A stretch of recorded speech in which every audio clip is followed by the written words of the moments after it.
تو ناظرین ہم قرات کے متعلق مسائل بیان کر رہے تھے اور آج بھی ہم ایک مسئلے کو قرات کے متعلق بیان کریں گے۔ بہار شریعت جلد نمبر 1 حصہ سوم صفحہ نمبر 512 پر یہ مسئلہ موجود ہے۔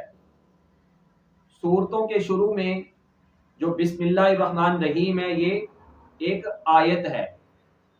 فرمایا اگر کسی بندے نے، کسی نمازی نے، نماز پڑھنے والے نے بجائے اس کے وہ قرات کرتا، کوئی قرآن پاک سے کوئی دوسری سورت پڑھتا، تو اس نے سورت کو چھوڑ کر بسم اللہ الرحمن الرحیم پڑھا اپنی نماز میں، تو فرمایا اس صورت میں اس بندے کی، اس نمازی کی نماز نہیں ہوگی، کیونکہ قرات کا کرنا نماز کے فرائض میں سے ہے۔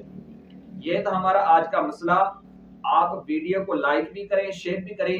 اگر آپ کا کوئی مسئلہ ہے تو آپ نیچے کمنٹ کر دیں، تو آپ کے مسئلے کا ہم آپ کو جواب ضرور